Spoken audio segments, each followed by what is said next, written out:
In recent years, it has been understood by the rest of the world that using dollars gives an enormous subsidy to the United States. Basically, think of it this way. Normally, a country like us buys things from the rest of the world and sends them dollars, and then they turn around and use the dollars to buy things produced here in the United States. So workers produce wealth over there and exchange it, in effect, for wealth produced here, which we ship over there.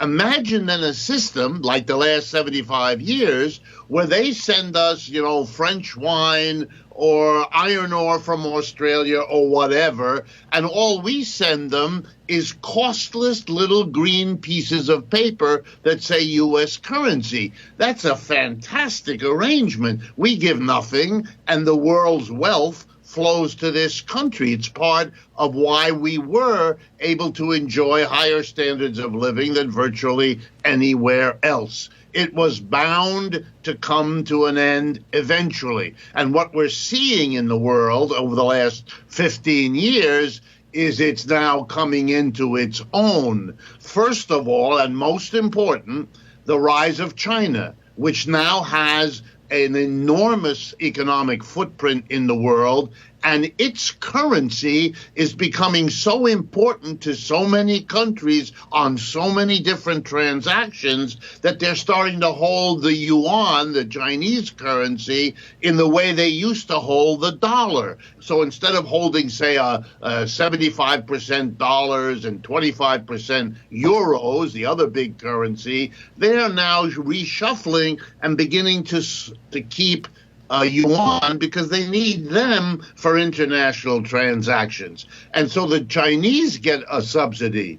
And the Russians, allied with the Chinese, are smiling as they say to us, okay, you want to hit us with sanctions?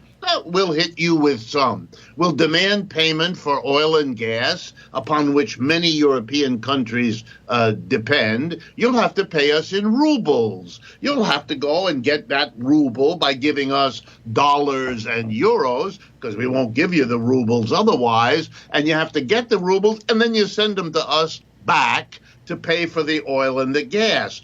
And that means more and more global business will be conducted by a network of yuan from China, rubles from Russia, and then as other countries participate, and here particularly Iran and India, what you're beginning to do, which we could have foretold, is develop a second alternative global system. The United States' period of being at the top of the heap all by itself is coming to an end. And between you and me, Tom, that's really what this Ukraine war is all about. It's a disaster, of course, for the people there, but it's actually a footnote to this tectonic shift in the world economy as the footprint of the U.S. shrinks with corresponding problems at home, and the economic footprint of China, Russia, Iran, and India begin to emerge in the way we could have said 20 years ago was bound to happen, but now we're actually seeing it no longer in slow motion, but happening fast.